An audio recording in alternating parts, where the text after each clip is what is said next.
Bismillahirrahmanirrahim. Assalamualaikum warahmatullahi wabarakatuh. Salam sejahtera, salam Malaysia Madani, Tuan Yang Pertua, ahli-ahli yang berhormat Dewan Yang Mulia ini. Apa khabar semua? Sebelum saya meneruskan perbahasan mewakili BBC, izinkan saya menyatakan dan merakamkan ucapan takziah ke atas kepulangan Keramatullah Allahyarham Yahya Sinwar, tokoh pejuang Palestin dan juga ribuan lain rakyat Palestin yang telah syahid di medan juang. Semangat perjuangan Yahya Sinwar sehingga di akhir hayatnya masih teguh mempertahankan tanah Palestin dan Masjid Al-Aqsa. Biarpun dengan hanya sebatang kayu, kekal akan sentiasa dikenang sebagai pejuang ulung oleh umat Islam di seluruh dunia. Kelab penyokong kerajaan Madani mengutuk sekeras-kerasnya tindakan rejim Zionis Israel yang amat zalim dan tidak berperi kemanusiaan serta menggesa komuniti antarabangsa segera memastikan keamanan dan keadilan kembali tertegak. Seluruh rakyat Malaysia perlu terus mendoakan kesejahteraan dan kekuatan rakyat Palestin. Sekian, terima kasih Tuan Yang Pertua. Pertamanya, saya ingin mengucapkan terima kasih kepada Tuan Pertua kerana memberi ruang dan peluang kepada saya sebagai pengurusi BBC untuk turut serta dalam perbahasan belanjawan kali ini. Saya juga ingin merakamkan setinggi-tinggi ucapan tahniah dan syabas kepada Yang Amat Berhormat Tambun, Perdana Menteri dan Menteri Kewangan serta pasukan perbendaharaan kerana berjaya membentangkan belanjawan yang bertemakan ekonomi madani memperkasa rakyat dengan penuh hikmah dan bersifat menyeluruh serta berani mengambil beberapa keputusan dasar dan struktur walaupun ianya dikatakan agak kurang popular, tetapi demi kesejahteraan negara tercinta dan kelangsungan generasi yang mendatang, kita mesti lakukan sebaiknya. Tuan Yang Pertua, episod kisah lalu dan pengajaran akan pengalaman yang lampau telah dan kini memandu kita semua ahli-ahli Dewan Yang Mulia, sama ada pernah menjadi kerajaan atau sekarang memegang tampuk pemerintahan, bahawasanya belanjawan negara ini adalah satu instrumen penting pemangkin kepada ekonomi, suatu pengharapan kepada rakyat dan alat menguji kemampanan pentadbiran negara. Pandangan saya, pihak kerajaan telah berjaya membentangkan kerangka anggaran yang inklusif dan hala tuju ekonomi yang jelas setahun ke hadapan serta berfokus memperkasakan rakyat berasaskan keadilan sosial. Namun, saya akan juga turut menyinggung beberapa perkara nanti sebagai usaha panduan dan peringatan kerana di Dewan inilah untuk kita semua berbincang. Tuan Yang Pertua, pembentangan pada Jumaat yang lepas, saya amati ucapan Yang Amat Berhormat Tambun. Saya optimis kerajaan berupaya mengimbangi 4 pemfaktoran penting yang menjadi asas dalam kesejahteraan rakyat dan kemampanan ekonomi. Yang pertama, imbangan keperluan. Keperluan rakyat, keperluan peniaga, anak muda, OKU, penjawat awam dan golongan veteran. Yang kedua, imbangan dari segi kehendak. Kehendak kerajaan untuk menjadi negara maju. Perjanjian blok perdagangan. Rakyat mahukan pendapatan tinggi. Kehendak agensi penarafan antarabangsa. Kehendak Sabah dan Sarawak. Ketiga, imbangan kemampuan. Kemampuan kutipan hasil. Kadar keberhuntangan negara. Infrastruktur sedia ada, kemampuan bakat tempatan, kemampuan kawalan sepadan, dan yang keempat, imbangan berkaitan keadaan. Keadaan geopolitik, perang dagang negara sumber, tuntutan negara tetangga, krisis iklim, black economy, cyber security, keterjaminan makanan. Ahli-ahli Dewan Yang Mulia ini, kitaran perimbangan 4 perfaktoran ini adalah kompleksiti. yang memerlukan whole of nation approach daripada kita semua untuk bersama dan bertindak membangunkan nusa bangsa. Tuan Yang Bertua, Belanjawan 2025 ini berjumlah 421 bilion ringgit Malaysia dengan sasaran defisit 3.8% dan jangkaan pertumbuhan KDNK pada kadar 4.5% ke 5.5% telah digariskan. Saya yakin, Tuan Yang Bertua, sasaran ini adalah munasabah dan praktikal untuk dicapai.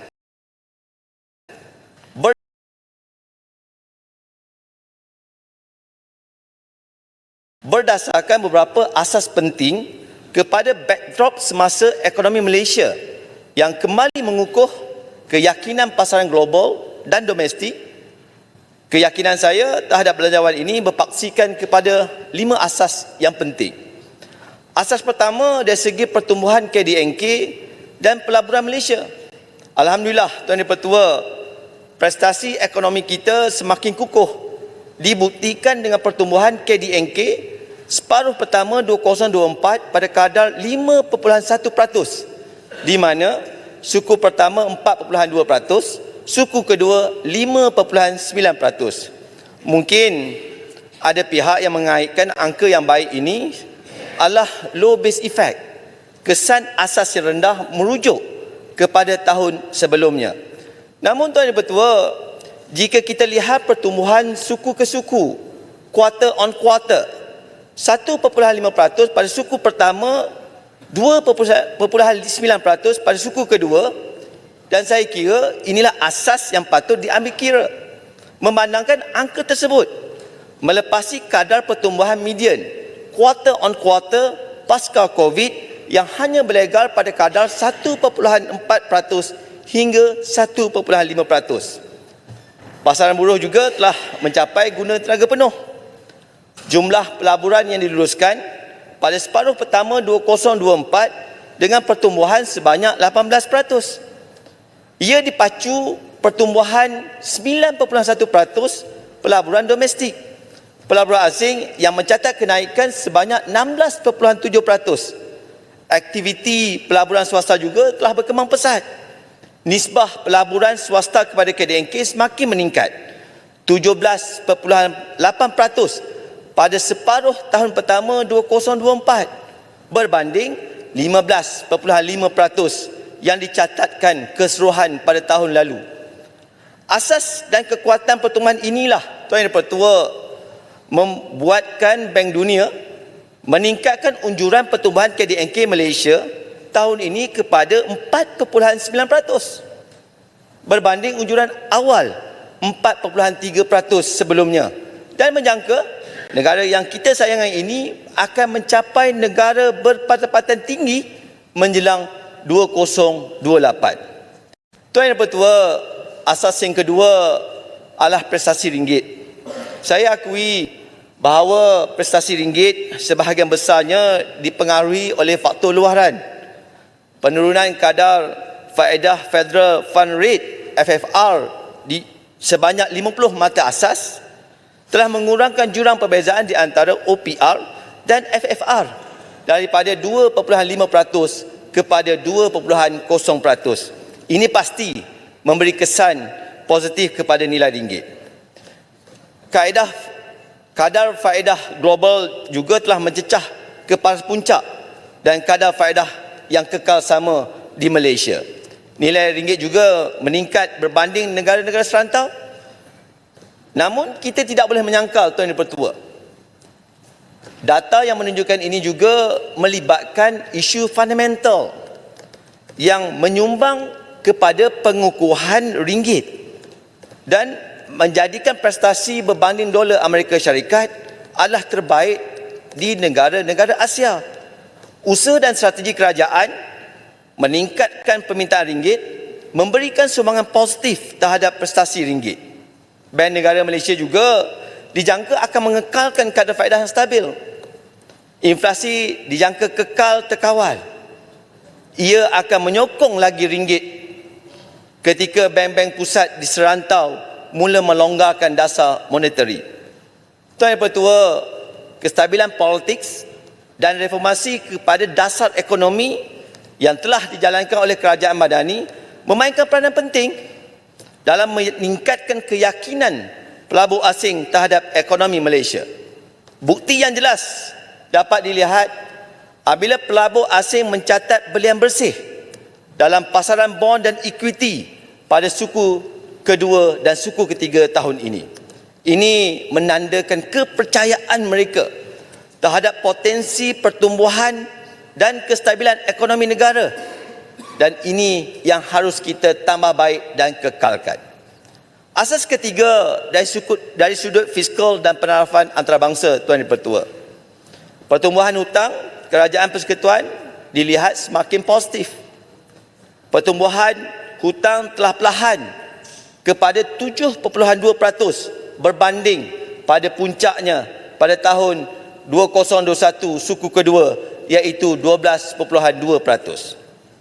Terbitan hutang baru menunjukkan penurunan yang amat ketara daripada 100 bilion 2022 kepada 90 bilion 2023, dan tahun ini 85 bilion, dan kita menjangkakan pada tahun hadapan hanya 80 bilion disasarkan untuk kita membuat hutang baru. Sudah pasti, Tuan Yang Pertua, prestasi ekonomi yang kukuh ini, pembaharuan dasar yang positif dan komitmen terhadap tanggungan fiskal dan pengurusan kewangan yang berdisiplin telah memacu angka-angka dan indikator yang telah saya nyatakan sebentar tadi. Itu sebabnya, Tuan Yang Pertua, Credit Rating Agency telah membuat ulasan yang memihak kepada kita. Kita tidak mengharapkan orang lain untuk melihat negara kita, kerana pelabur dalam dan luar negara bergantung sepenuhnya kepada badan-badan yang bersifat neutral untuk melihat prestasi ekonomi bagi sesebuah negara. Itu sebabnya CRA, Credit Rating Agency, telah memberi ulasan yang akan memberi kesan kepada peningkatan dan tinjauan penarafan, dan ini semua, Tuan Yang Pertua, adalah hasil daripada kerangka ekonomi madani yang telah dilaksanakan dan beberapa dasar kerajaan yang menguntungkan kita walaupun perit, Tuan Yang Pertua, tetapi kita mesti lakukan demi kelangsungan generasi yang mendatang. Pak Yahya Besar. Sila. Terima kasih Pak Yahya Besar. Saya tertarik dengan ulasan Pak Yahya Besar bahawa kerajaan telah melakukan sesuatu yang waras, iaitu menurunkan hutang negara secara berperingkat-peringkat untuk mengurangkan hutang yang baru. Tetapi saya pun tengok ada komen-komen di social media daripada pihak sebelah bahawa sepatutnya kerajaan ini haruslah kurangkan hutang secara drastik kerana hutang itu tidak baik untuk negara, ya. Apa pandangan Pak Yahya Besar?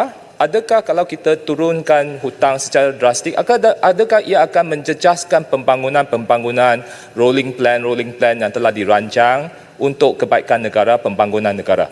Kerana kita tahu bahawa hutang itu adalah untuk development expenditure, iaitu untuk pembangunan saja, bukan untuk operating cost. Jadi mohon sedikit pandangan daripada Pak Yahya Besar. Terima kasih. Terima kasih Yang Berhormat Bayan Baru. Tuan Yang Pertua, persoalan yang dibangkitkan amat tepat sekali, kerana pada pandangan saya, dan ini kita kena minta Kementerian Kewangan menjawablah, tapi pada pandangan saya berdasarkan apa yang saya ketahui, apabila kita mengurangkan hutang negara secara drastik, bermakna kita tidak membuat secara gradual, secara dengan kadar yang perlahan, ia akan memberi kesan kepada dua perspektif. Suatu kejutan terhadap proses pembangunan negara yang sedang dipacu tingkat ini. Yang kedua, ia juga akan memberi kesan kepada rantaian kitaran ekonomi dalaman negara. Sekiranya kedua perkara ini kita tidak dapat atasi semata-mata untuk memenuhi kehendak hutang itu perlu dikurangkan secara drastik, saya fikir kerajaan tidak akan melakukan tindakan sedemikian, kerana bukan sahaja kita melihat negara kita, tetapi pelabur-pelabur yang akan menyokong ekonomi negara kita juga akan melihat bagaimana konsolidasi fiskal yang kita lakukan. Kita sudah ada FRA. Kita di Dewan Mulia ini telah meluluskan satu akta konsolidasi fiskal dan kita ikutlah seperti mana perancangan yang sedia ada. Terima kasih Yang Berhormat Bayan Baru. Tuan Yang Pertua, apabila saya bercakap tentang penerafan, ia memberi cerminan penting kepada negara. Kenapa? Dengan kita lakukan konsolidasi fiskal ini, ia akan memberi suatu nafas yang baru kepada pihak agensi antarabangsa melihat negara kita. Kerana penerafan yang sedia ada, kita berada pada A3 dari segi Moody's, A- Standard & Poor, dan triple B plus dari segi Fitch and Rating. Tetapi kalaulah kita melihat penilaian dan rata-ratanya ulasan daripada penerafan antarabangsa ini adalah positif dan tinjauan penerafan kekal pada paras yang stabil. Dan saya juga Tuan Yang Pertua ingin melihat bagaimana komen yang dibuat oleh JP Morgan yang telah meningkatkan kita daripada underweight kepada neutral. Dan ini semua Tuan Yang Pertua bukanlah permainan data yang ditunjukkan oleh kerajaan. Kenapa? Kerana agensi antarabangsa adalah badan yang neutral. Mereka mesti berasaskan kepada data yang dikeluarkan dan ini adalah bersifat neutral dan ini sebenarnya adalah laporan yang sahih. Bukan sahaja yang dibuat oleh kerajaan memaparkan data-data yang baik, tetapi pihak antarabangsa juga memberi komen dan ulasan yang baik kepada negara kita. Ogos 2024, kita ambil lah, mungkin kata agensi antarabangsa ini dia menggunakan metodologi yang berbeza. Kita ambil Malaysia Institute of Economic Research menyatakan dan menjangkakan Malaysia mampu meningkatkan penarafan. Fitch daripada A- daripada BB plus kepada A-. Standard & Poor S&P daripada A- kepada A. Tuan Yang Pertua, itu sebabnya asas yang ketiga berkaitan penarafan ini penting kerana bukan sahaja kita mengeluarkan data dan petunjuk ekonomi semata-mata untuk memberi feel good factor, tetapi yang pentingnya adalah antarabangsa dan Research House dalam Malaysia telah menyatakan bahawasanya ulasan mereka apa yang kita lakukan dasar-dasar di bawah ekonomi madani ini berada di track yang betul. Profesor Kak Luan boleh? Boleh? Terima kasih sahabat Profesor. Terima kasih Yang Pertua. Saya mengikuti ucapan Profesor dengan hebat. Cuma bersetuju tak Profesor bahawa rakyat di luar sana tak mahu mendengar angka-angka yang mantap, angka-angka yang hebat, yang sedap didengar, tetapi rakyat masih tertekan, makin tambah tertekan, susah mendapat beras, susah mendapat telur dan susah mendapat keperluan asas. Bersetuju atau tidak bahawa rakyat tidak mahu dengar angka-angka ataupun data-data yang hebat-hebat? Terima kasih Pertua. Tuan Yang Pertua, terima kasih sahabat saya Yang Berhormat Ulu Terengganu. Saya setuju pandangan Yang Berhormat. Cumanya Yang Berhormat, apabila kita berbicara, kita mesti melihat dalam konteks yang besar. Kita setuju mengatakan rakyat tidak mahu melihat indikator-indikator yang positif yang dinyatakan oleh kerajaan, tetapi ia tak sama seperti mana yang realiti. Itu dari segi naratif saya setuju. Tetapi kita kena lihat, adakah kerajaan yang ada pada hari ini tidak melakukan sesuatu? Apakah kerangka ekonomi madani? Kita menaikkan lantai dan kita menaikkan shilling. Kita membuat dasar-dasar ekonomi, reformasi ekonomi. Kerana apa? Kerana isunya Yang Berhormat Ulu Terengganu, kita nampak ekonomi kita sangat cantik, inflasi berkurangan, pendapatan tinggi, tetapi isu perkara pokok yang kita kena address adalah isu wealth distribution. Pengagihan kekayaan itu hanya tertumpu kepada peringkat atasan. Ia tidak ditunjukkan kepada peringkat bawahan. Saya ambil contoh Yang Berhormat Ulu Terengganu. Mereka yang bekerja sebagai di peringkat bawahan, beza gaji dengan peringkat atasan 20 kali ganda. Junior eksekutif dengan kumpulan pentadbiran tertinggi 10 kali ganda. Kalau isu ini kita tidak atasi Yang Berhormat, bagaimana model ekonomi baik pun rakyat di luar sana tidak akan faham. Itu sebabnya kerajaan mengambil inisiatif untuk tingkatkan gaji penjawat awam, untuk tingkatkan gaji pekerja swasta. Kerana apa? Kerana kalau kita tak menaikkan lantai, jurang di antara mereka yang mempunyai pendapatan tinggi dan jurang yang berada di pendapatan rendah akan semakin melebar. Ya Berhormat, saya dengar tadi macam seolah-olah ada sneakle sikit berkaitan apabila kita tarik atau kita sasarkan subsidi, Yang Berhormat.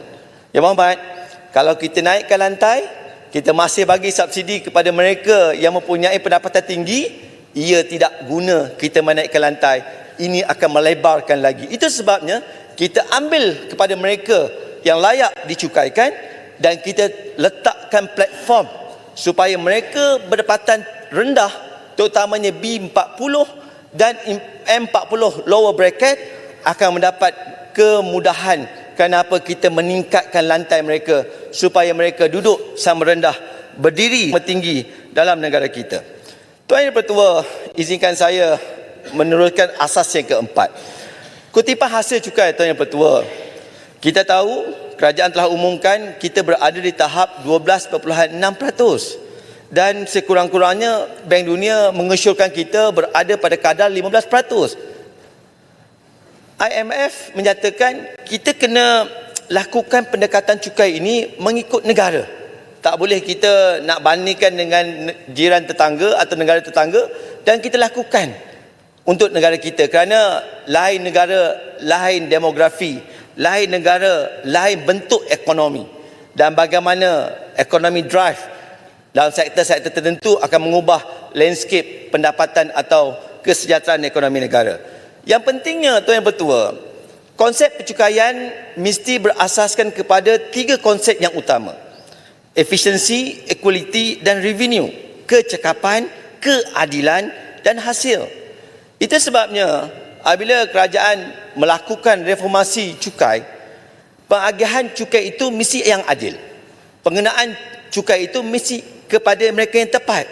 Kerana prinsip mencukai, Tuan Yang Pertua, adalah mengenakan kepada mereka yang layak dikenakan. Bagi mereka yang tak layak, mereka juga akan mendapat bantuan daripada kerajaan seperti mana perhuraian saya kepada Yang Berhormat Hulu Terengganu sebentar tadi. Tuan Yang Pertua, asas kelima yang ingin saya jadikan sebagai asas kenapa saya menyokong belanjawan ini adalah berkaitan kutipan subsidi. Ya. Terima kasih Paya Besar. Saya cukup tertarik dengan ucapan Paya Besar berkenaan dengan cukai. Memang ya, tax base kita di Malaysia ni agak rendah, 12.8%. Tapi ada satu sektor Paya Besar, iaitu sektor shadow economy atau black economy, yang sepatutnya kita dapat tap untuk menambahkan pendapatan negara. Apa pandangan Paya Besar, macam mana kita boleh mendapat pendapatan daripada shadow economy ni? Terima kasih. Tuan Yang Pertua, itulah perimbangan yang amat penting sekali dalam awal mukadimah saya sebentar tadi. Kerana keadaan kita hari ini adalah negara kita ini ada jumlah yang hampir 50 bilion dalam shadow economy. Dan apabila kerajaan melaksanakan e-invoicing, ada juga kedengaran mereka yang tak berpuas hati berkaitan e-invoicing. E-invoicing bukan untuk menambah revenue secara direct. Kita ingin menambahkan kecekapan kutipan hasil supaya mereka yang layak dicukai mesti dicukaikan. Bagi mereka yang tak layak dicukaikan, mereka mesti mendapat bantuan sosial daripada kerajaan. Itu sebabnya saya beritahu Tuan Yang Pertua, apa sahaja asas yang kita buat dalam memastikan kita dapat mengecilkan black economy ini, kita kena beri sokongan yang padu, terutamanya kepada pelaksanaan e-invoicing. Ada orang kata e-invoicing ini berapa kutipan revenue, tetapi asas kepada e-invoicing bukanlah untuk meningkatkan revenue, tetapi ingin meningkatkan kecekapan kutipan hasil. Tuan Yang Pertua, terima kasih Yang Berhormat Tebrau. Tuan Yang Pertua, penyasaran subsidi ini adalah penting kerana prinsip subsidi adalah memulangkan hasil kepada mereka yang layak. Kita belanjakan subsidi secara pukal puluhan bilion ringgit. Pendekatan sedemikian tidak lagi munasabah, Tuan Yang Pertua.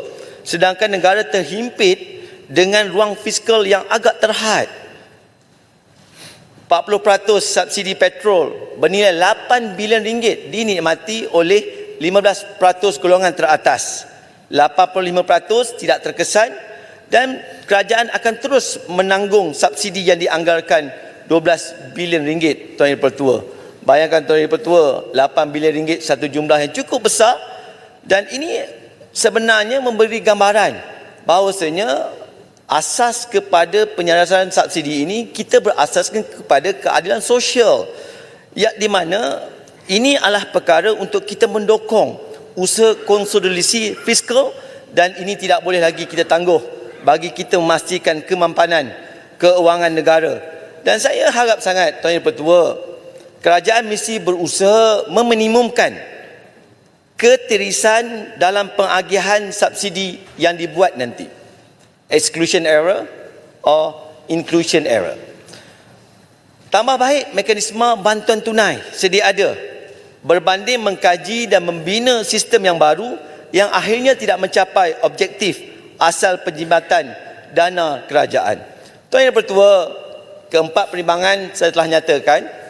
5 asas bagaimana saya mewakili BBC menyokong belanjawan ini, dan saya juga bukanlah seperti hanya menyokong tanpa ada arah tuju. Kita sebagai BBC, Tuan Yang Dipertua, sikit ada mohon pandangan Yang Paling Besar. sila. Dalam senarai disebut untuk pengukuhan kemampanan ekonomi, kita juga risau ya soal peluang pekerjaan rakyat yang semakin kritikal. Pagi tadi diumum oleh Timbalan Menteri Sumber Manusia, hampir 300,000 rakyat kita hilang pekerjaan dalam tempoh 4 tahun ini. Jadi dalam bajet kita ni tidak nampak satu arah tuju ataupun perancangan yang lebih konsisten masa depan. Dan disebut juga dalam analisanya di pihak di luar sana mengatakan kita terlalu bergantung dengan sektor yang berisiko ni, pembuatan pelancongan minyak dan gas ini, dan ketika Covid hari itu ramai yang hilang pekerjaan, termasuklah yang disebut polisi buruh kita yang tidak konsisten menarik pelabur asing ini. Masalah gangguan politik, birokrasi menyebabkan pelabur-pelabur ni tak berminat untuk nak melabur di negara kita dan menyebabkan peluang pekerjaan rakyat kita ni semakin kritikal. Mohon juga Ketua Backbencher ni memberi penekanan bagaimana kerajaan perlu melihat benda ni dengan lebih serius. Tuan Yang Dipertua, terima kasih Yang Berhormat Si. Apa yang dibangkitkan oleh Yang Berhormat Si adalah berkaitan apakah yang akan dilakukan oleh kerajaan. Saya ingat kerajaan akan jawab perkara tersebut. Tetapi pandangan saya Yang Berhormat, kita tidak boleh lagi berada dalam konteks seperti mana kita berada di zaman dahulu. Bila zaman sekarang ni, Tuan Yang Dipertua, bukan lagi kita bercakap tentang Industrial Revolution 4.0 ataupun Society 4.0. Sekarang ini kita dah bercakap tentang Society 5.0. Bukanlah jawapan saya nak ke arah mengatakan kita perlu mengadaptasi kepada teknologi yang baru, bukan begitu. Tetapi kita mesti beralih. Susunan sektor ekonomi negara kita, saya setuju, bukan hanya tertumpu kepada manufacturing sahaja. Kita kena memantapkan sektor perkhidmatan.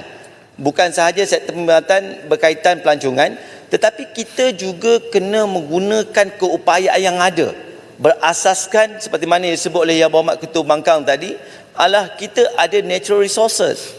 Kita ada sesuatu barang yang berharga yang selama ini kita hanya ekspor keluar, barang bahan mentah tanpa kita proses di dalam ini. Kerana keunikan bahan tempatan ini akan meningkatkan jumlah pekerjaan yang akan kompensate dengan kehilangan pekerjaan yang disebutkan oleh Yang Berhormat Sik tadi. Itu sebabnya apa yang sedang dilakukan oleh kerajaan, kita menyelerakkan sektor dan kita mesti memantapkan sektor perkhidmatan. Ini perkara yang daripada dulu lagi Tuan Yang Dipertua, semasa saya dalam front bench pun saya sebut, kerajaan perlu mengambil tindakan yang serius dalam memantapkan sektor perkhidmatan, dan kita juga kena beralih kepada country exporting destination. Kita tidak boleh lagi berada hanya kepada negara-negara tradisional yang akan membebankan kita apabila berlaku geopolitik yang telah kita dan akan hadapi masa akan datang nanti. Sila Pak Besar. Terima kasih. Saya tertarik dengan hujah payah besar tentang diversify ekonomi dan tumpukan sedikit tentang hasil bumi yang dibangkitkan oleh Ketua Pembangkang tadi. Ketua Pembangkang tadi membangkitkan bahawa kita mempunyai REE, Rare Earth, yang mempunyai potensi yang sangat besar bernilai trilion ringgit. Namun, untuk mendapatkan hasil yang terbaik, haruslah Malaysia harus mempunyai strategi tertentu. Dan kita nampak bahawa pelombongan itu di bawah kuasa negeri. Tetapi selalunya kita berpecah-pecah. Kerana kalau kita hanya tumpukan kepada certain negeri, contohlah negeri Kelantan buat sendiri, Kedah buat sendiri, atau di tempat lain buat sendiri, dia tak ada economic of scale. Dan kejayaan Malaysia melalui dulu, iaitu melalui Petronas, di mana kita boleh membina satu company yang begitu hebat sekali di dunia, sehingga kita masuk kepada Fortune 500. Ini adalah strategi yang baik. Bolehkah kerajaan pandangan payah besar, bolehkah kita consolidate negeri-negeri yang mempunyai rare earth ini untuk satu vehikel seperti Petronas, supaya kita ada economic of scale. Lepas kita lombong, kita boleh proses, boleh downstream, boleh menggunakan teknologi, develop teknologi sendiri, supaya kita boleh memanfaat yang terbaik untuk negara kita. Mohon pandangan payah besar. Terima kasih. Saya, Tuan Yang Pertua, apa yang disebut oleh Yang Berhormat Abayan Baru adalah satu perkara yang tepat, Tuan Yang Pertua. Bila kita bercakap tentang rare earth ini atau natural resources in our country, kita juga bercakap tentang economy skills. Kenapa PMKS tidak berjaya, Tuan Yang Pertua? Kerana mereka tidak melakukan penggabungan. Mereka tidak lakukan konsortium. Kerana demand atau permintaan dia berasaskan bukan sahaja value tetapi juga berasas kepada volume. Itu sebabnya saya setuju Yang Abayan Baru kalau kita dapat consolidate ke semua negeri-negeri, cuma kerajaan juga kena bersifat adil. Janganlah kita mengambil hasil negeri tersebut tetapi kita tidak pulangkan ke pengagihan kekayaan kepada negeri-negeri tersebut. Sekiranya ada perimbangan atau formula yang tepat, saya kira perkara ini dapat kita consolidate seperti mana kejayaan Petronas yang telah puluhan tahun kita lakukan selama pada hari ini. Tuan Yang Pertua, ekonomi negara kita, terima kasih Abayan Baru. Ekonomi negara kita, Tuan Yang Pertua, ya, Y is equal to C plus G plus I X tolak M. Ini perkara yang sangat-sangat klise. Tetapi kita kena lihat ekonomi negara kita pada hari ini bergantung sepenuhnya, sebanyak hampir 74% ekonomi kita didorong oleh C dan G, penggunaan dan government. Hanya 26% yang disumbang oleh pelaburan, ekspor dan import. Perkara ini menampakkan kebengkakan sektor yang menyumbang kepada KDNK berpunca daripada consumptions dan government spending. Ini tak boleh berlaku, Tuan Yang Pertua. Itu sebabnya saya minta sangat, Tuan Yang Pertua, supaya kerajaan mesti membina kekuatan yang sedia ada, menjadi pelopor utama, dan kita mesti mengembangkan kekuatan ekonomi halal dan kewangan Islam, Tuan Yang Pertua. Kita dah ada track record yang baik, kita pun dikenali di serata dunia, tetapi kita mesti memperkasakan kekuatan ini, kerana inilah menyebabkan kita berada di hadapan. Selalu kita nak berkatakan kita ini adalah we are the leader among the neighboring country dengan izin, tetapi kita sebenarnya we are legal. Kita hanya pengikut kepada corak yang sedia ada. Tuan Yang Pertua, ramai orang bercakap pasal artificial intelligence, Tuan Yang Pertua.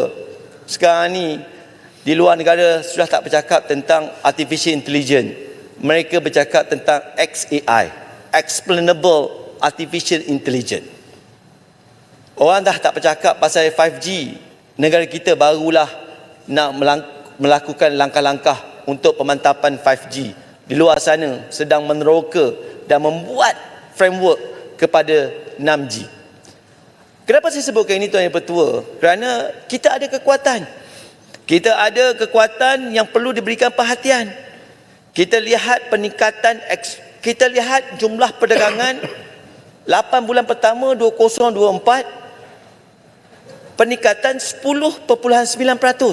Kita bangga dengan jumlah perdagangan negara kita yang mencecah 1.9 trilion ringgit Malaysia. Dan kita berbangga, kita ada lebihan dagangan lebih kurang 78 bilion ringgit. Angka, alhamdulillah, perdagangan bagus, import dan ekspor. Tetapi yang merunsingkan saya, Tuan Yang Pertua, pertumbuhan import melepasi pertumbuhan ekspor. Kerana apa? Kerana kita banyak import barang-barang yang menjadi keperluan kepada rakyat kita. Tetapi sekiranya kita dapat memperkasakan ekonomi halal dan kita dapat meneroka dan memantapkan kewangan Islam, kita dapat membantu supaya pertumbuhan ekspor bukan lagi meningkat kepada 6.0%, tetapi dia mesti memecut dan meninggalkan pertumbuhan ekspor. Barulah pekerjaan dapat diwujudkan dengan baik. Rakyat di bawah akan dapat keselesaan kerana banyak produk-produk yang dapat kita hasilkan. Itu sebabnya, Tuan Yang Pertua, saya bersama rakan-rakan daripada JKPK Kewangan, baru-baru ni kami diberi peluang untuk meneroka pasaran kewangan Islam di Hong Kong.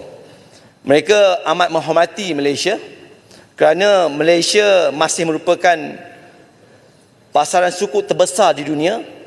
Kira-kira 60% daripada pasaran modal hutang, debt capital market, dalam sukuk.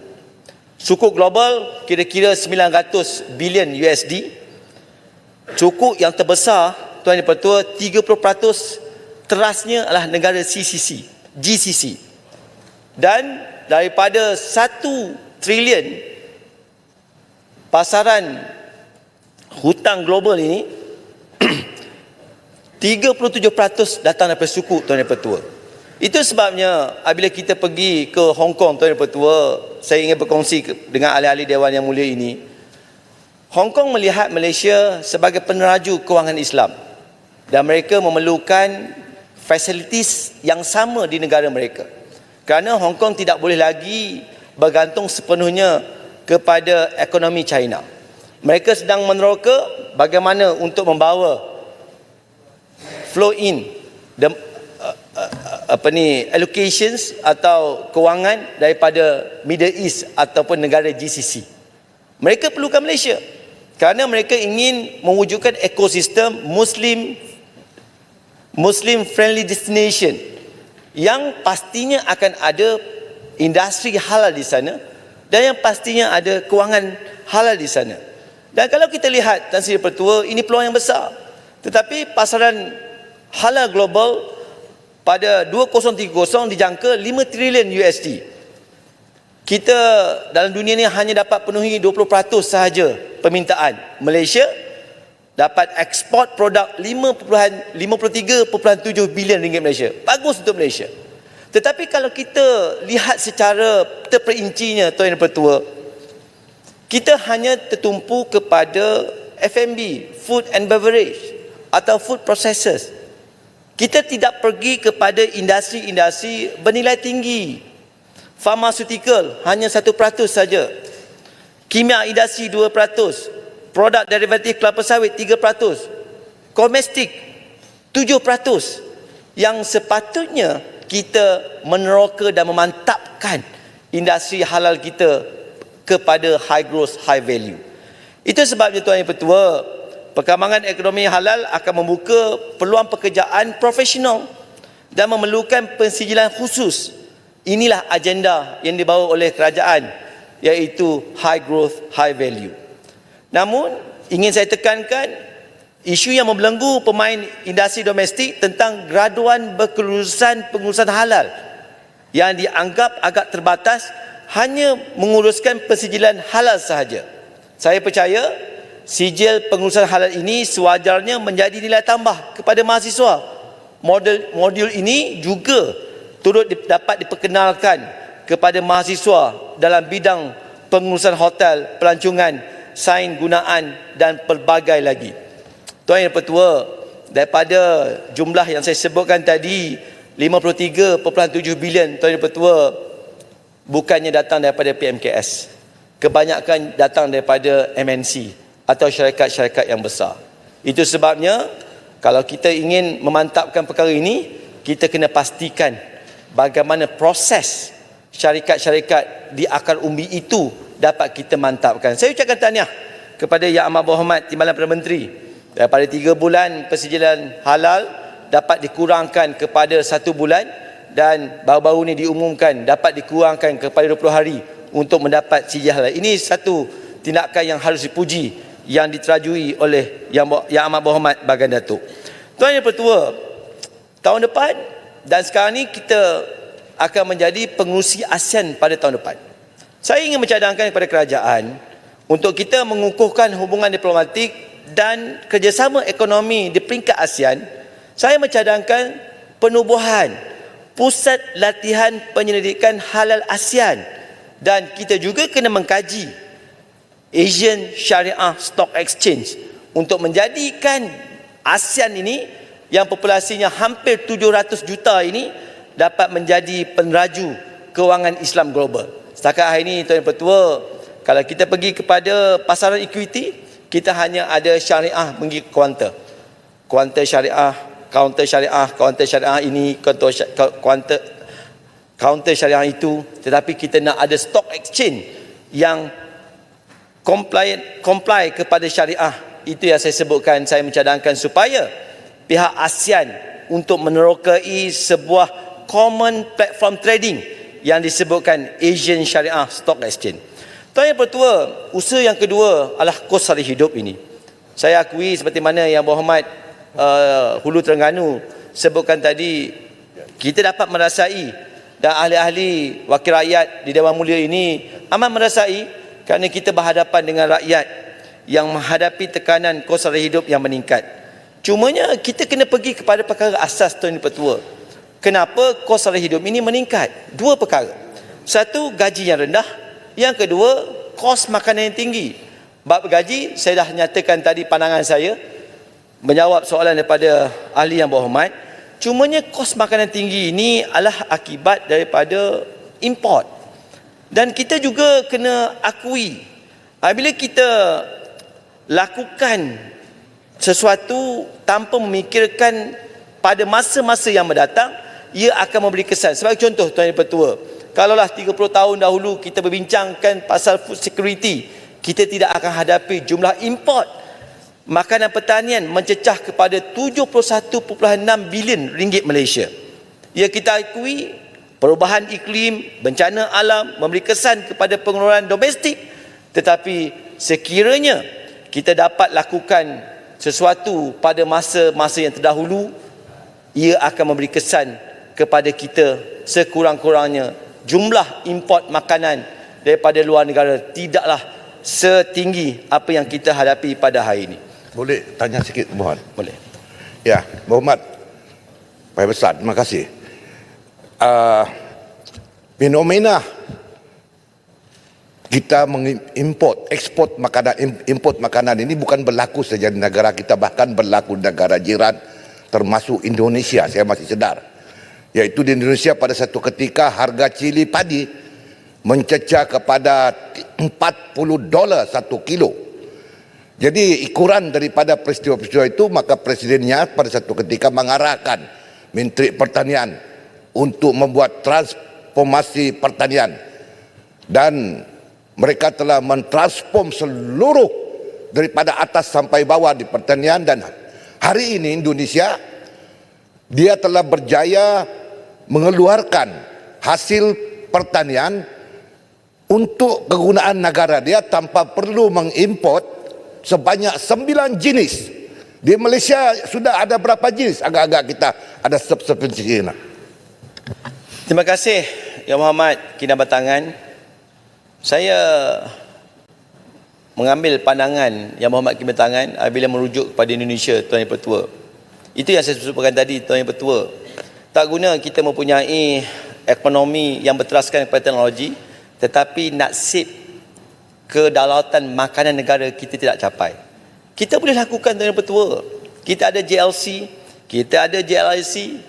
Kalau kita mengharapkan sepenuhnya kepada petani-petani yang kecil, Tuan Pertua, orang kampung saya, dia jual cili minggu lepas RM10 di peringkat harga ladang. Masuk sahaja cili daripada luar dah jadi RM5, Tuan Pertua.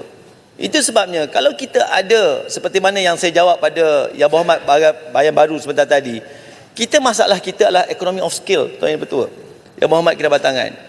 Kalau kita mengharapkan sepenuhnya kepada petani-petani di bawah, ia tidak akan dapat volume. Kerana contoh di Kuantan, di kawasan saya, di daerah saya, kebanyakan petani yang menghantar ke Kuala Lumpur.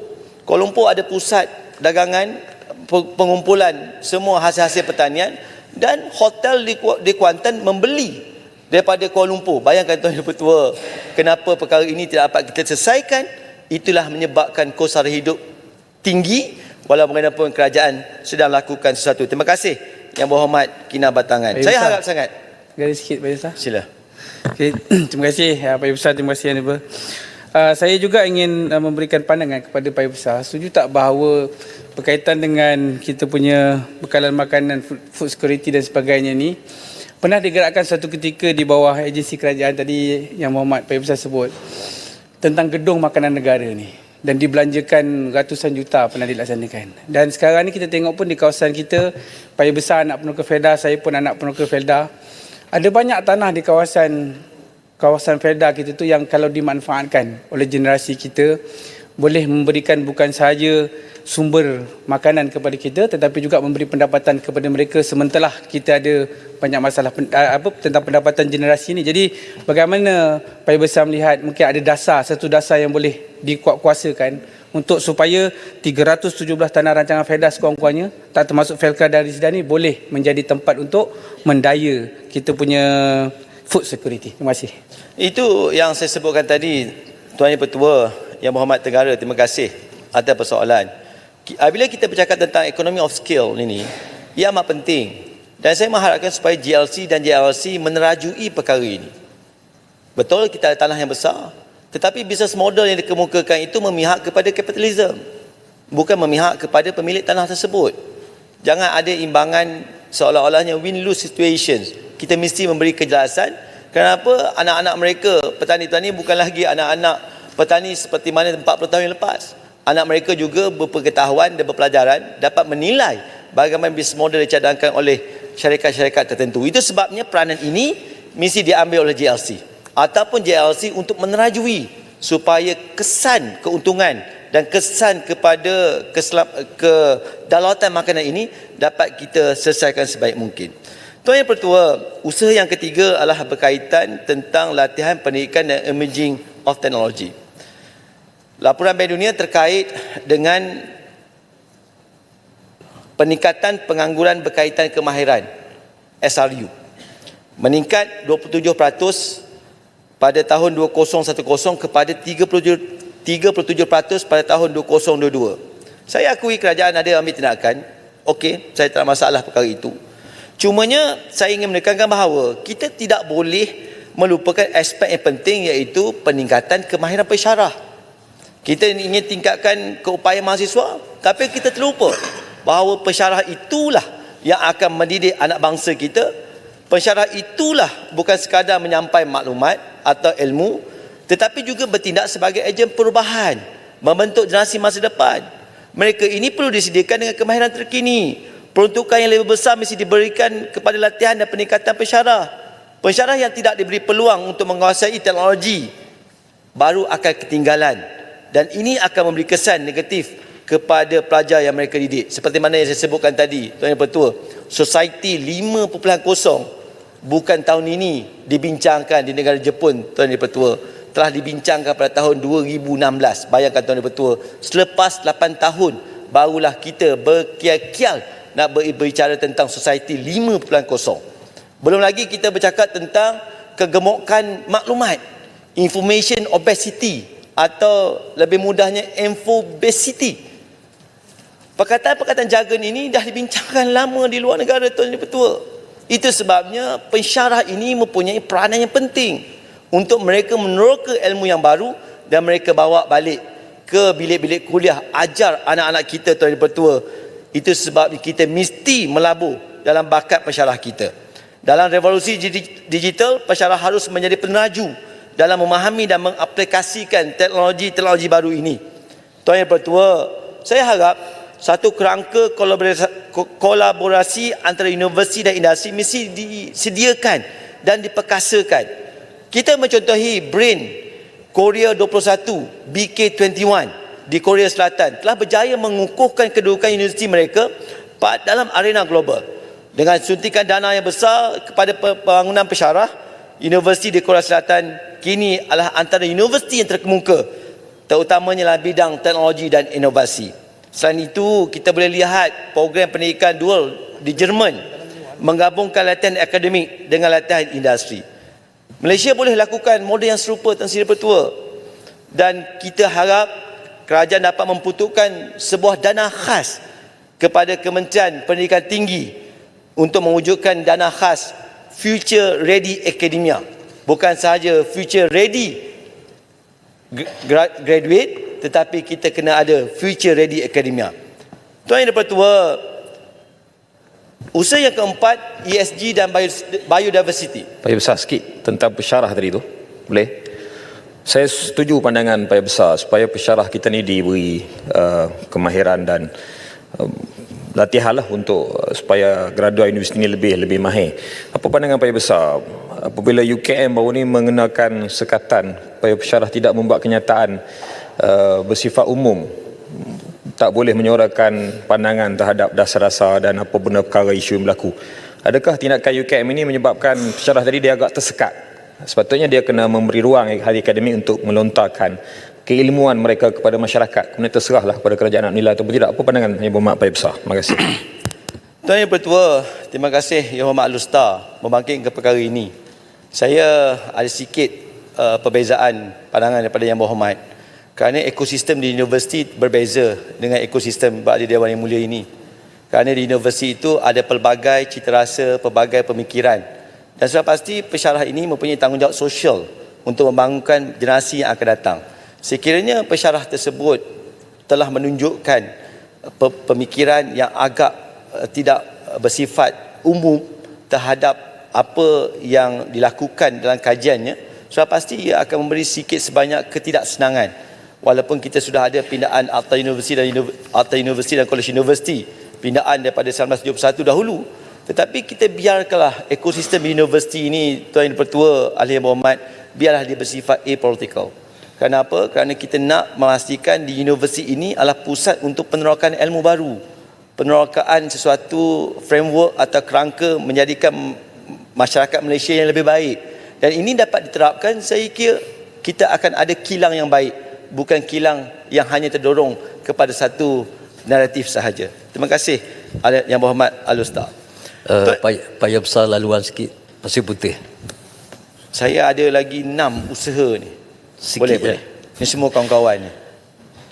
Terima kasih Payah besar yang telah menyampaikan idea-idea yang saya kira Payah besar lebih baik untuk jadi Perdana Menteri daripada orang lain.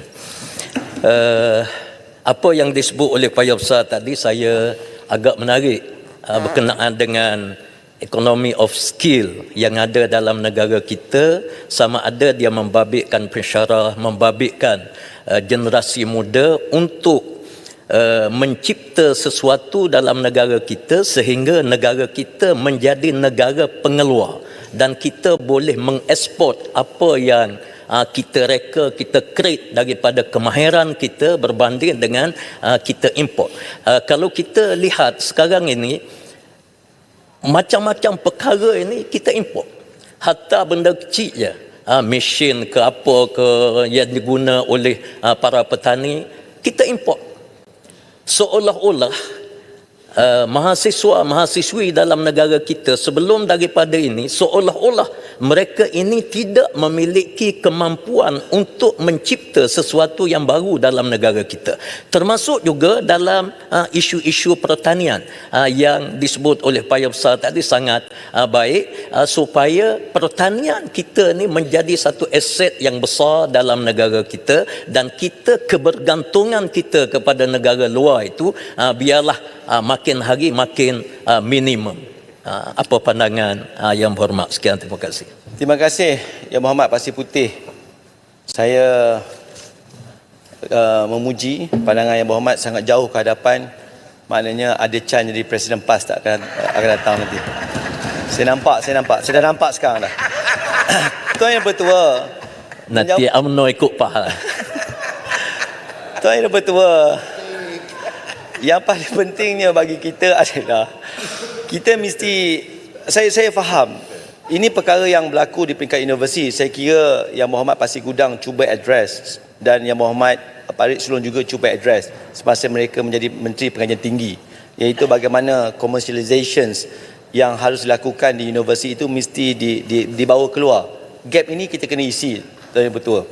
Dan Yang Berhormat Pasir Putih, cuma kita punya researcher ni dia tak ada civilian, dia tak ada resilient, ketahanan, nak menunggu ni IP mereka didaftarkan, nak menunggu venture capital mana yang datang untuk bantu. Dan itu sebab saya melihat kerajaan sedang mengaturkan supaya ada venture capital yang bersesuaian untuk kita bangunkan research di universiti untuk kita bawa keluar, supaya semua produk mesti Malaysia yang buat.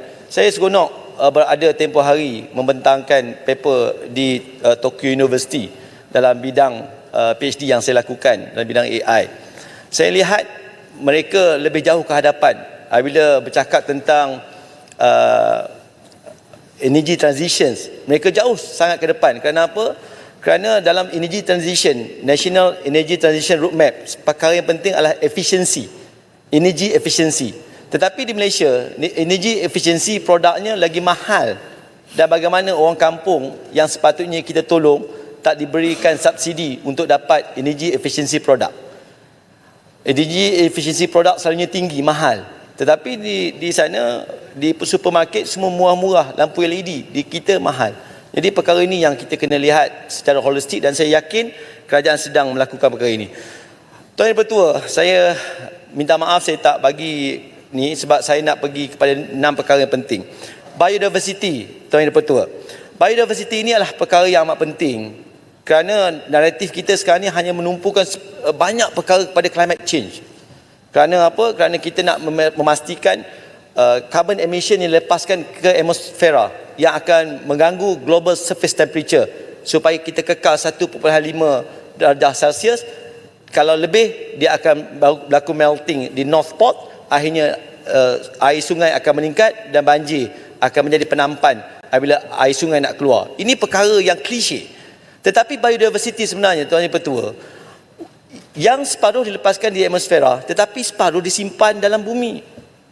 Tanah gambut, 3% tanah gambut di Malaysia ini, atau 3% tanah yang berada di dunia ini adalah tanah gambut, yang menjadi aset yang penting untuk kita pertahankan.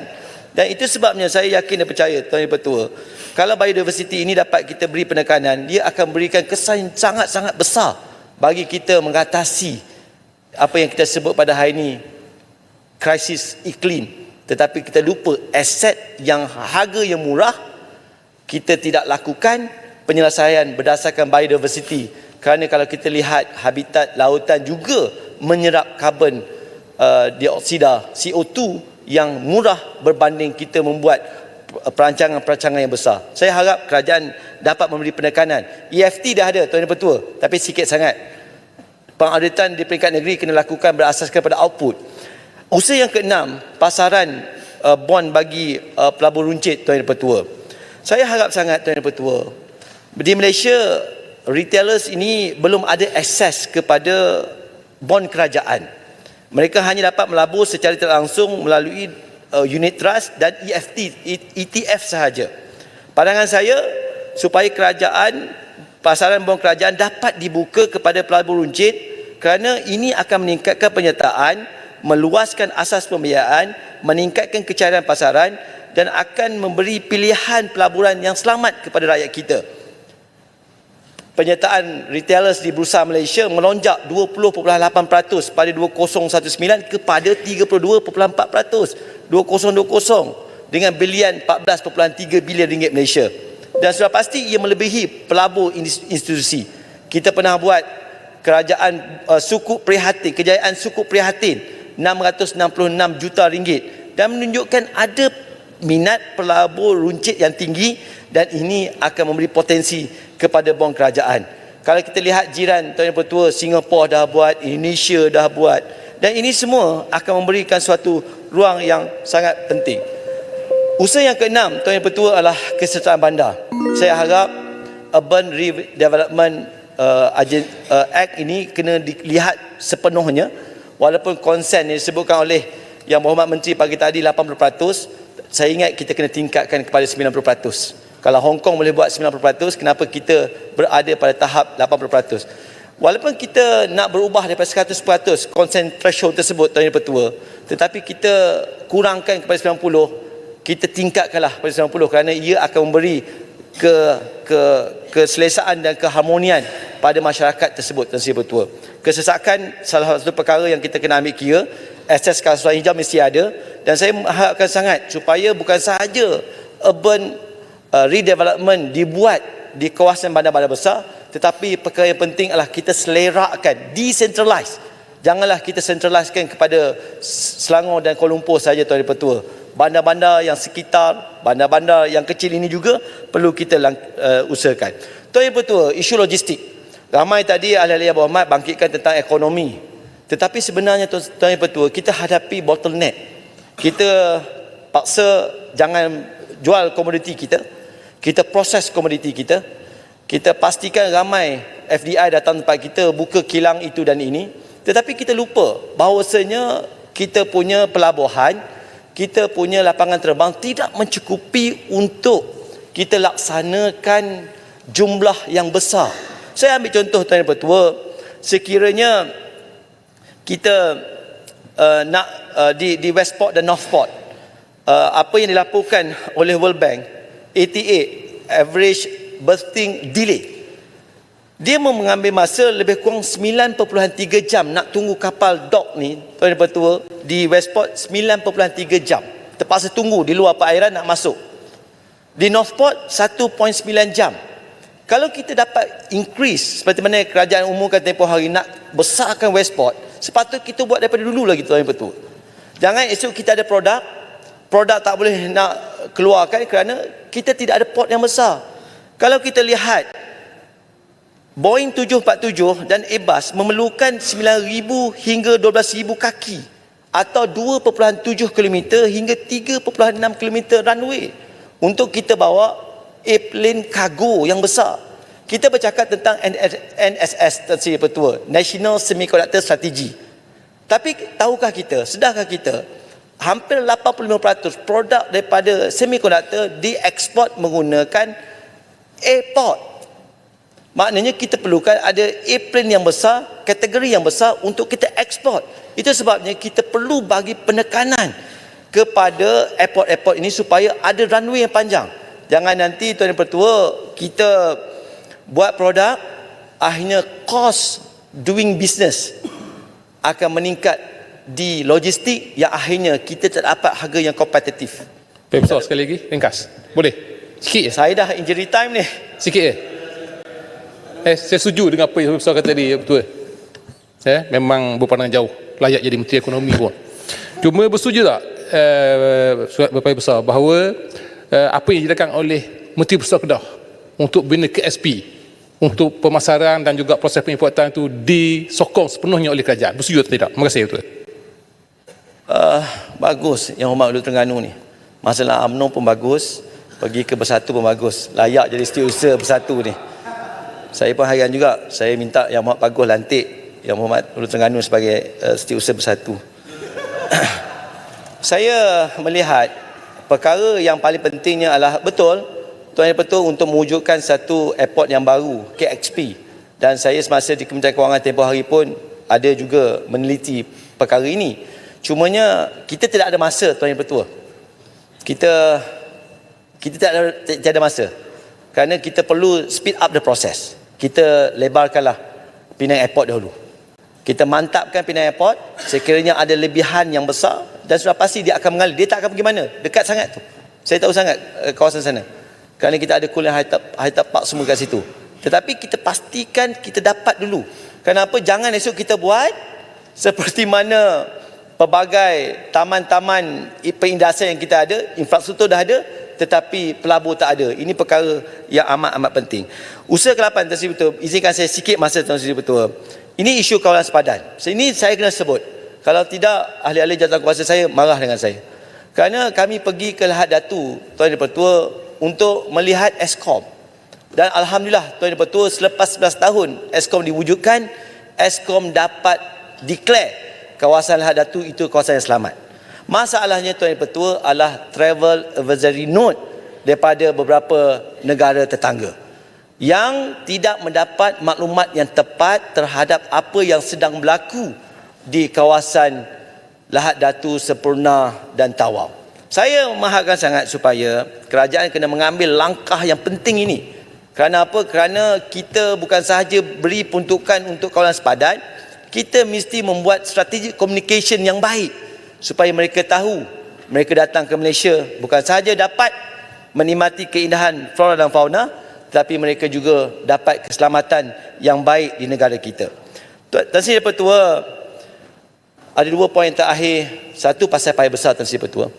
Tuan Sri Pertua pun datang daripada negeri saya yang sama.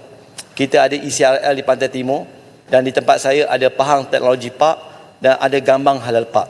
Saya minta sangat kerajaan seriuslah untuk memberi inisiatif yang secukup mungkin supaya jangan kita ulangi apa yang dilakukan dalam jajaran Kereta Api Tanah Melayu. KTMB, saya bersama Yang Berhormat bukan Pegawai Cepa pergi melihat train Tudabung. Saya melihat bagaimana di setiap stesen di Pantai Timur, bermula daripada Gemas sampailah ke Pegawai Cepa, sampai ke Rantau Panjang. Saya lihat di setiap stesen itu tidak ada pembangunan limpahan daripada stesen tersebut. Dan saya harap sangat ECRL jangan mengulangi perkara yang sama. Jajaran ekonomi mesti bermula daripada stesen tersebut. Kenapa? Kerana pelaburan yang kita lakukan dalam ECRL ini akan memberi kesan kepada negara pada masa yang akan datang. Sekiranya kita tidak menguruskan limpahan ekonomi daripada ECRL, sudah pasti ia akan memberi kesan yang besar kepada generasi yang mendatang. Tan Sri Yang Pertua, izinkan saya poin yang terakhir. Sebagai pengurusi backbencher, saya juga ingin menyinggung satu perkara. Ya betul, kita ada ekonomi madani, kita ada NETR, kita ada NIMP, kita ada framework beberapa lagi, cumanya kita tidak ada wawasan 30 tahun ke hadapan, Tan Sri Yang Pertua. Saya mengharapkan sangat supaya semua rancangan Malaysia yang kita ada pada hari ini diselaraskan dengan wawasan jangka masa panjang. Tadi disebutkan wawasan kemakmuran bersama. Saya tidak ada masalah perkara itu. Yang pentingnya adalah wawasan 2020 mesti ada continuity. Kita bercakap tentang tahun ini merupakan belanjawan inilah belanjawan terakhir untuk memasuki rancangan Malaysia ke-13. Tetapi ke mana arah kita, Tuan Yang Pertua? Kita perlukan ada wawasan 30 tahun ke hadapan. Kita ada wawasan 20 tahun. Kita ada perancangan 10 tahun, 5 tahun dan kemudian kita ada perancangan tahunan, iaitu belanjawan tahunan. Tetapi pada hari ini saya dah bertanya, apakah perancangan kerajaan untuk 30 tahun akan datang? Saya akui the dynamic of economy of today tak boleh nak dibandingkan dengan dahulu. Tetapi sekurang-kurangnya, Tan Sri Yang Pertua, saya boleh beritahu kepada anak saya, 30 tahun akan datang, Malaysia adalah bentuk macam mana. Malaysia bentuk macam mana. Dulu kita wawasan 2020, saya semasa di sekolah rendah, dimomokkan, diberikan pengharapan bahawasanya wawasan 2020 begini caranya. Ada kereta api atas udara, ada penambahan dari segi pusat-pusat teknologi. Dan Alhamdulillah, walaupun tidak capai sepenuhnya, tetapi kita berada di pertengahan. Itu sebabnya Tuan Yang Pertua, saya minta sangat supaya kita betul-betul serius untuk melihat perancangan 30 tahun ke hadapan. Dulu kita ada di bawah yang amat berbahagia Datuk Seri Najib Tun Abdul Razak, Transformasi Nasional 2050. Tak apalah kalau tak nak continue pun nama tersebut, tetapi biarlah ada 30 tahun ke hadapan. Supaya apa? Supaya kita dapat beritahu kat mana kita punya goalpost, dekat mana arah tuju kita. Saya pergi dengan rakan-rakan, selepas Ilahat Datu kami naik bot pergi Nunukan, kemudian kami naik bot pergi ke Tarakan, dan kami pergi kepada ibu kota Nusantara melihat perkembangan bagaimana perancangan Indonesia Emas 2045. Saya secara peribadi, Tuan Yang Pertua bimbang dengan kedudukan kita. Sekiranya kita tidak ada perancangan 30 tahun ke hadapan, 30 tahun ke hadapan, kita nak selaraskan rancangan Malaysia ke-13 ni berasaskan apa? Sekiranya tidak ada, beritahu kami. Sekurang-kurangnya kami dapat menceritakan kepada generasi akan datang di mana arah tuju kita. Saya akui kadang-kadang perancangan yang panjang ini juga merencatkan adaptability atau flexibility tidak akan ada. Ia akan menyusahkan kita untuk membuat tindakan-tindakan kerana kebanyakan mereka akan mengikut plan kerja yang sedia ada. Tetapi kita lakukan itu. Kitalah yang menguruskan perkara ini, dan saya yakin perkara ini dapat kita laksanakan. Tuan Yang Pertua, saya kira itu sahaja ucapan saya. Saya telah nyatakan 4 pemfakturan yang penting yang perlu diimbangi, kerajaan telah penuhi, dan 5 asas menyokong ke-4 pemfakturan tersebut, dan saya nyatakan 10 usaha-usaha yang mungkin kerajaan boleh pertimbangkan daripada mana pandangan saya sebagai anak muda yang berada di Dewan yang mulia ini. Saya yakin kalau kita dapat melaksanakan whole of nation approach, kita boleh menggerakkan ekonomi dan kita boleh perkasakan rakyat. Tetapi Tuan Yang Pertua, kestabilan itulah kunci kepada belanjawan 2025. Terima kasih Tuan Yang Pertua, saya mohon menyokong.